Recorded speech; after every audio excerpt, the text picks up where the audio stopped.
Hey, stuffers! A corporate dam broke, a river died, and the entire U.S. government decided to look the other way. Alex here, and welcome back to Stuff with Alex.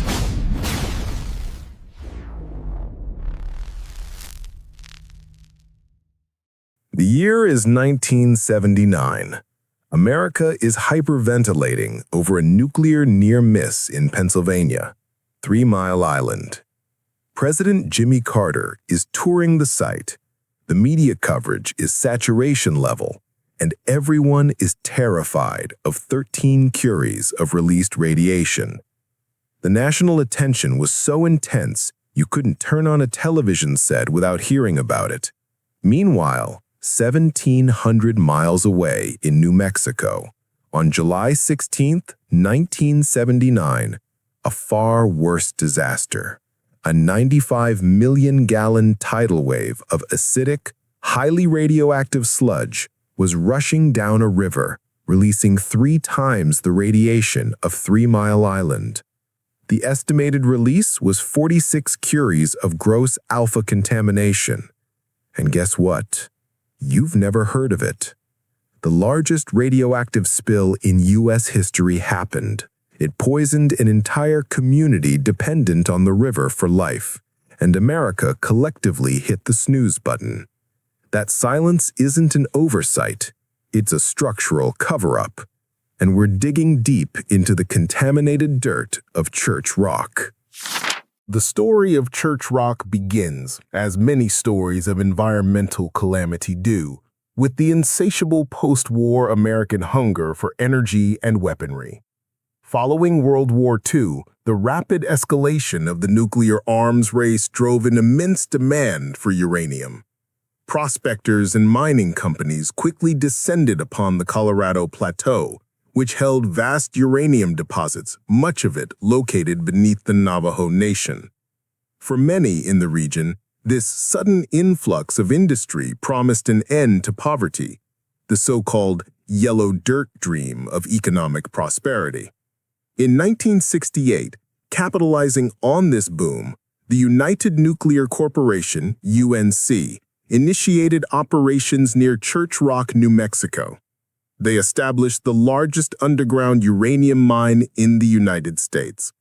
The adjacent Church Rock Mill was an industrial powerhouse designed to process this ore, producing more than 2 million pounds of uranium oxide, or U-3O8, annually, a staggering output capable of supplying the reload fuel for approximately 5 nuclear power plants every year.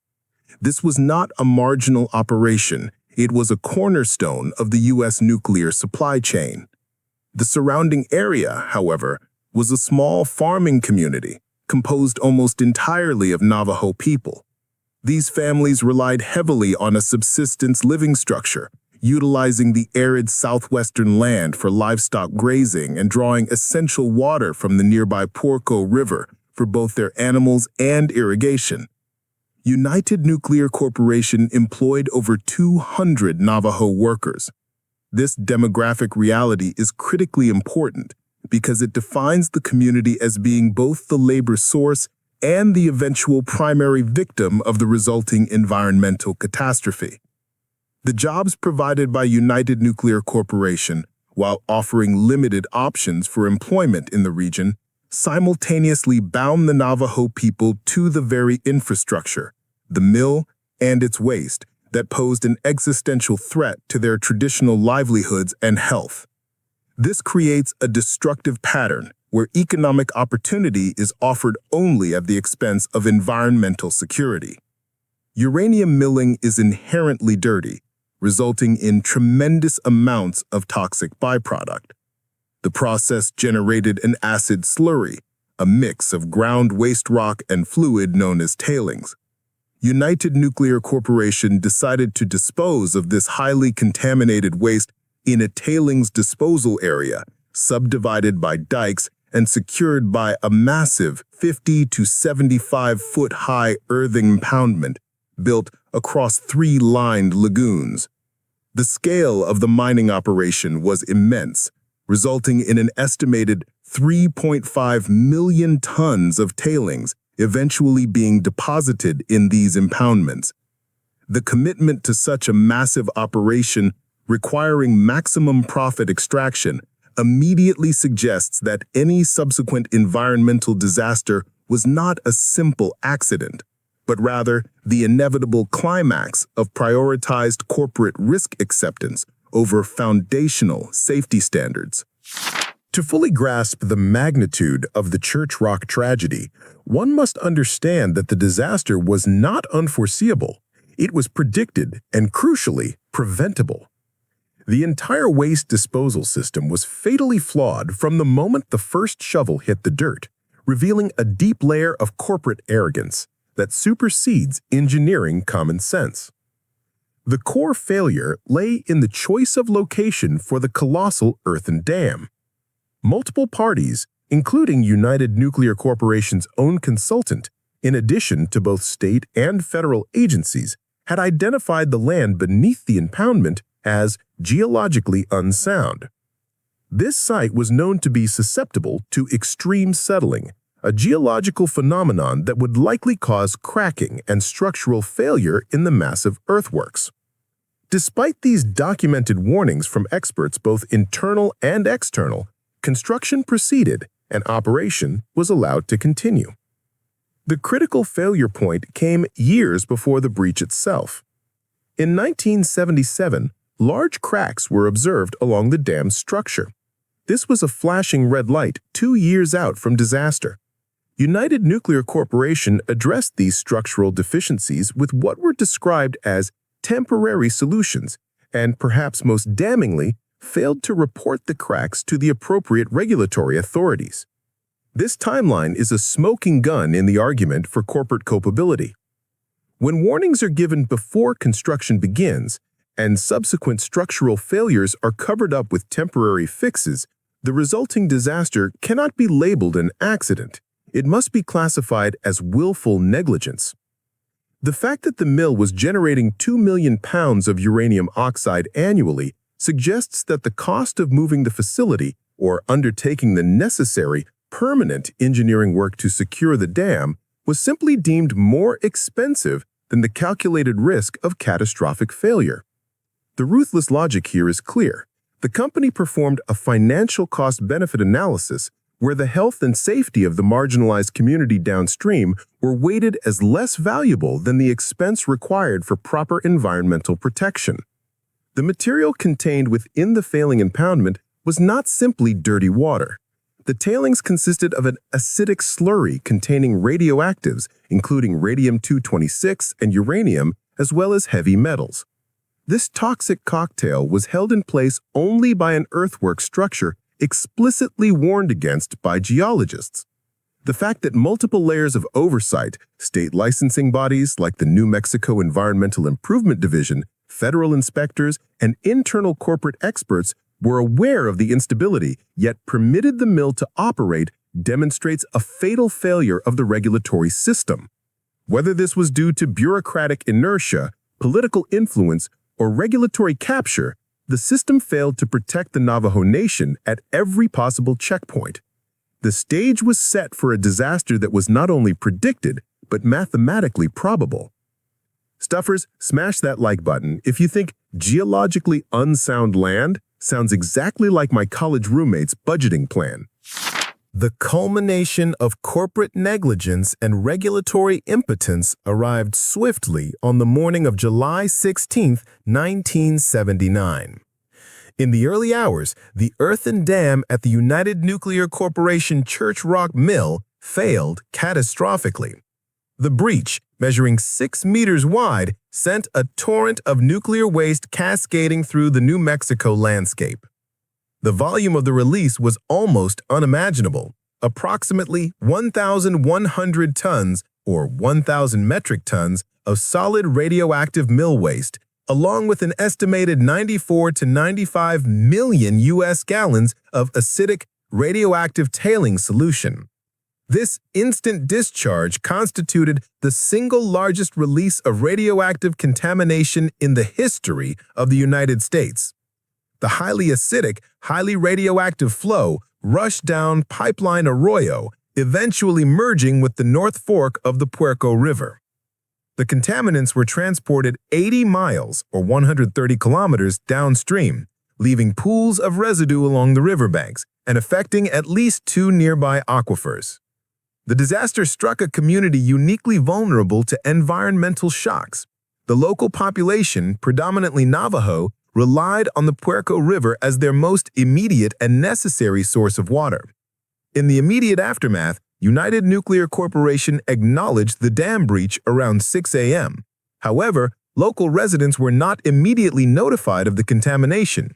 Many families continued using the water for daily activities, drinking, cooking, cleaning, and irrigating crops. The contaminated water, laced with radioactive isotopes and heavy metals, often looked and tasted clean, giving no immediate warning sign. For some residents, the exposure was acutely compounded by long-term environmental degradation. Several homes and corrals were built using old mine waste, meaning the contamination was already in their physical environment. The spill was merely an acute, massive dose piled on top of decades of chronic, low-level exposure. The immediate consequence was seen in the livestock. Sheep and goats, which represented both the Navajo people's economic livelihood and their primary source of sustenance, drank from the tainted Puerco River. Shortly after, these animals were found to have alarmingly elevated levels of radiation in their tissues. For a community dependent on these animals for survival, this was an economic and dietary catastrophe. The lack of regulated, reliable water systems in the remote areas of the Navajo Nation compounded the tragedy. While the Environmental Protection Agency notes that these unregulated sources are susceptible to natural contamination, the Church Rock spill demonstrated how a massive corporate failure could introduce catastrophic levels of man-made radioactive poison into those essential, fragile sources. The absence of infrastructure created the perfect condition for the disaster to cause multi-generational harm. Tell me, Stuffers, if your government found out your water source was poisoned, how long would it take them to tell you? Drop a number in the comments. The most astonishing aspect of the Church Rock incident is its profound historical obscurity. The true measure of the catastrophe lies in the stark contrast between the intense, nationwide panic following the 3 Mile Island accident and the total silence that greeted Church Rock, despite the latter being significantly more severe. 3 Mile Island, which occurred just 4 months earlier in March 1979, involved a partial meltdown at a nuclear power plant in Pennsylvania, releasing approximately 13 curies of nuclear fission byproducts, primarily as a gaseous release. The public reaction was one of national hysteria, prompting an immediate visit from President Jimmy Carter and saturation media coverage. The Church Rock spill, by comparison, released an estimated 46 curies of gross alpha contamination. This was roughly 3 times the radioactive dose of 3 Mile Island.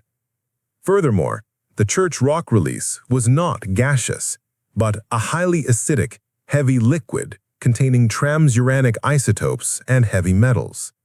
This material seeped directly into the Puerco River, soil, and 2 aquifers, guaranteeing immediate ingestion and long-term chronic environmental exposure.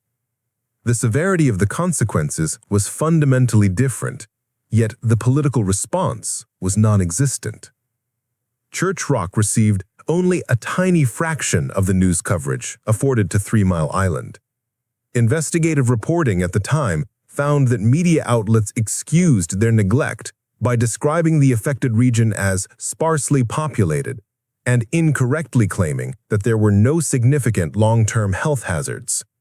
This narrative, that the lives affected were less important because of where they lived, is the mechanism of structural inequity. When the victims are an historically underprivileged and marginalized population like the Navajo Nation, the political capital and urgency of the disaster drop to zero. The official governmental reaction mirrored the media's indifference. President Carter visited 3 Mile Island within days, providing symbolic and tangible support. New Mexico's Governor Bruce King, however, refused to declare the Church Rock region a federal disaster area. This refusal was monumental, as it denied the Navajo Nation access to immediate federal aid, emergency resources, and critical funding necessary to manage the unfolding toxic crisis. This sequence of systemic neglect, the initial regulatory failure to secure the dam, followed by the political decision to refuse disaster status after the breach, demonstrates that the government acted as a co-conspirator in suppressing the severity and visibility of the event. This active decision to keep the disaster quiet effectively shielded the United Nuclear Corporation from immediate, massive federal investigation and comprehensive cleanup liability, allowing the catastrophe to become a long-term internal health crisis for the Navajo people, rather than a nationally recognized environmental landmark. This is classic institutional cynicism, straight out of a George Carlin special, where those in power quietly decide whose tragedy is worthy of airtime and whose can be buried in the desert dust.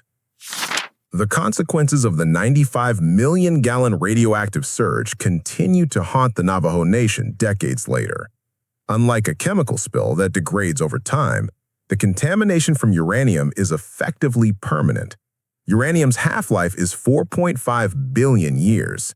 This contamination leached into the soil, water, and air, creating an evolving, multi-generational health crisis. The health impacts observed in the Navajo population are particularly devastating because they stem from a combination of decades of chronic, low-level exposure from mining operations, 1940s to 1980s, and the acute, massive contamination from the 1979 spill. For former Navajo uranium miners, the rates of lung cancer and other respiratory illnesses are staggering. One study analyzing lung cancer cases found that 72% of the Navajo men afflicted had worked as uranium miners. The median age of diagnosis for these miners was a tragically young 44, compared to 63 for non-miners. Decades after exposure ended, the risks for lung cancer remains nearly 4 times higher than in non-miner populations. Beyond the respiratory issues, researchers examining the period after the mines closed, post-1986, identified an increase in a distinct set of non-respiratory diseases tied to environmental uranium exposure. These include increased risks of kidney disease, cardiovascular disease, autoimmune dysfunction, and metabolic diseases such as diabetes. This shift in disease profile suggests that the pollutants, instead of simply disappearing, moved into groundwater or bioaccumulated, creating an active, continuously adapting health burden for subsequent generations. The devastation transcends the physical body. The Puerco River was not merely a source of water, it was integral to traditional Navajo life. Local medicine men derived remedies from native plants that grew along the riverbank. The spill poisoned these traditional resources, forcing families to be displaced from their ancestral lands. Children who historically played in and around the river during the hot summer months were exposed to the contaminants while splashing in pools of radioactive water. Residents describe the contaminated land today as just a huge wound. This is a profound marker of psychological and emotional distress, the loss of safety and belonging in their own home. Even after the area was designated a Superfund site in 1983, the heaps of waste at the mill still cause radiation survey instruments to squeal. Early governmental assessments, such as those conducted by the Centers for Disease Control, significantly hampered the long-term pursuit of justice by narrowly defining the scope of exposure. These studies explicitly ruled out crucial exposure pathways, including the consumption of river water, groundwater, contaminated sediment, and vegetables. By deliberately limiting the scope of the investigation, regulatory agencies minimized the assessed risk and the true scale of the required remediation, thereby perpetuating the corporate and governmental denial of the disaster's full impact for decades. Drop your wildest theory in the comments. Is this incompetence or was it purposeful omission? Let me know. The journey toward accountability has been a grueling administrative and legal marathon spanning 4 decades, fought predominantly by the Navajo people themselves, against corporate and federal inertia. The United Nuclear Corporation mill site was placed on the Superfund National Priorities List in 1983, formally acknowledging the extreme contamination. However, this designation marked the start of the bureaucratic battle, not the end. While United Nuclear Corporation removed some mine waste in 1991, and some time-critical actions were taken, like removing 200,000 tons of contaminated soil from residential areas, these were initial, temporary measures. The most decisive factor in forcing comprehensive federal action came not from Washington, D.C., but from the community itself. In 2003, the Church Rock chapter initiated the Church Rock Uranium Monitoring Project, CRUMP. This community-based research systematically assessed radiation levels in residential areas, often located adjacent to abandoned mines and the dismantled mill facility. The data collected by CRUMP was crucial. It provided the scientific evidence necessary for the U.S. Environmental Protection Agency to use its Superfund authority to enforce the large-scale cleanup of the Northeast Church Rock mine. This is a critical pattern in environmental justice. The victims must first prove their own poisoning before the federal government will compel the polluters to act. A parallel legal and legislative fight focused on the Radiation Exposure Compensation Act, RECA. Initially enacted to compensate uranium miners and downwinders from nuclear testing, RECA arbitrarily excluded large swaths of the Navajo community. Specifically, workers who began mining after 1971 were often excluded from full compensation, regardless of their exposure level. The human impact of this bureaucratic arbitrary line was powerfully articulated in 2018 testimony by the Vice President of the Navajo Nation, Jonathan Nez. He highlighted the case of Larry King, a uranium worker who was physically present and witnessed the largest radioactive spill in U.S. history on July 16, 1979, but whose compensation claims were severely complicated because he was a post-1971 uranium worker. The failure to adapt compensation standards to reflect scientific reality and true exposure pathways ensured that the suffering of the Navajo Nation was repeatedly invalidated by Washington, D.C. paperwork. The entire history of the site demonstrates a clear pattern of negligence followed by delay. Timeline of corporate failure and judicial response.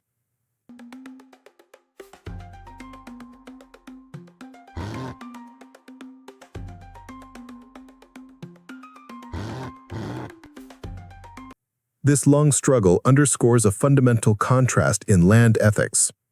The Navajo perspective emphasizes a traditional stewardship, caring for the earth.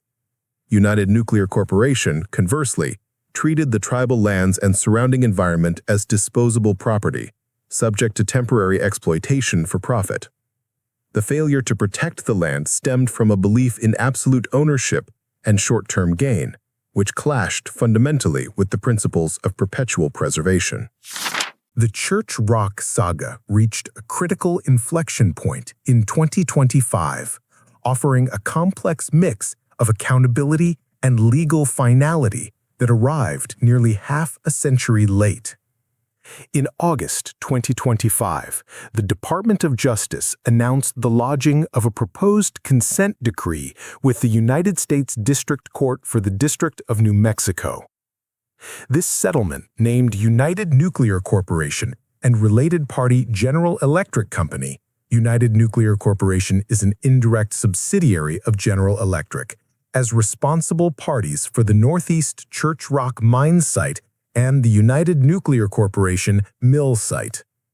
The agreement requires United Nuclear Corporation and General Electric to undertake a remedial action estimated to cost nearly $63 million. The primary goal of this action is the excavation and transfer of approximately 1 million cubic yards of highly contaminated mine waste from the NECR site.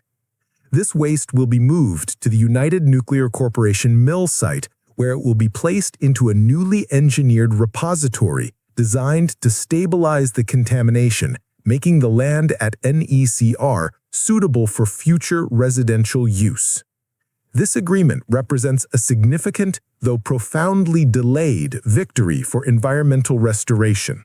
However, the legal framework of this resolution highlights the transactional nature of corporate accountability under U.S. environmental law. In exchange for undertaking the $63 million cleanup, United Nuclear Corporation and General Electric receive covenants not to sue under major environmental acts, including the Comprehensive Environmental Response, Compensation, and Liability Act and the Resource Conservation and Recovery Act. By agreeing to this financial settlement, the corporations effectively purchase their immunity from future government litigation concerning this specific environmental liability. This places a financial ceiling on their long-term costs, even as the Navajo Nation faces ongoing, unpredictable health costs spanning multiple generations. Coinciding with the cleanup decree, a massive legislative breakthrough occurred on July 4, 2025, the enactment of the One Big Beautiful Bill Act. This legislation reauthorized the Radiation Exposure Compensation Act and significantly expanded its eligibility criteria, expanding the claim filing window until December 2027. The 2025 RECA expansion was designed to modernize the claims process and, crucially, extend coverage to groups previously excluded, including many post-1971 uranium workers and downwinders in areas like Church Rock. For the Navajo community, who spent decades watching their loved ones suffer without recognition or financial assistance, this convergence of judicial and legislative action finally validated their decades-long struggle. It confirms that the disaster was not just recognized by community members, but that the state and federal systems finally moved to acknowledge the debt owed to those poisoned by the nuclear era. The Church Rock uranium mill spill is the definitive American environmental crime of the 1970s that nobody learned about. It is not merely a technical failure, but a profound lesson in how systemic neglect, rooted in racial and economic marginalization, can shield corporate greed from immediate consequence. The cost of cleaning up 95 million gallons of toxic sludge, even at $63 million decades later, is infinitesimally small compared to the cost paid by the Navajo people in illness, lost culture, and time. The core failure stems from a flawed understanding of human relationship with creation. The principle of creation demands not absolute domination, but conscientious stewardship. According to Scripture, humans are given the task to serve and preserve the land. United Nuclear Corporation treated the land as disposable property, something to be exploited and then abandoned for temporary gain. This is antithetical to the principle that the earth belongs to the Lord and humanity serves as temporary tenants. Justice in this context requires more than just financial redress. It demands a restoration of dignity and respect for the intrinsic value of the lives and ecosystems affected. The cruelty lies in the calculated harm against those dependent on the environment you destroy, particularly the poisoning of the water and the lifeblood of the community's livestock. A righteous man regardeth the life of his beast, but the tender mercies of the wicked are cruel. Proverbs chapter 12, verse 10. Okay, thanks for watching. Peace out. Goodbye, guys.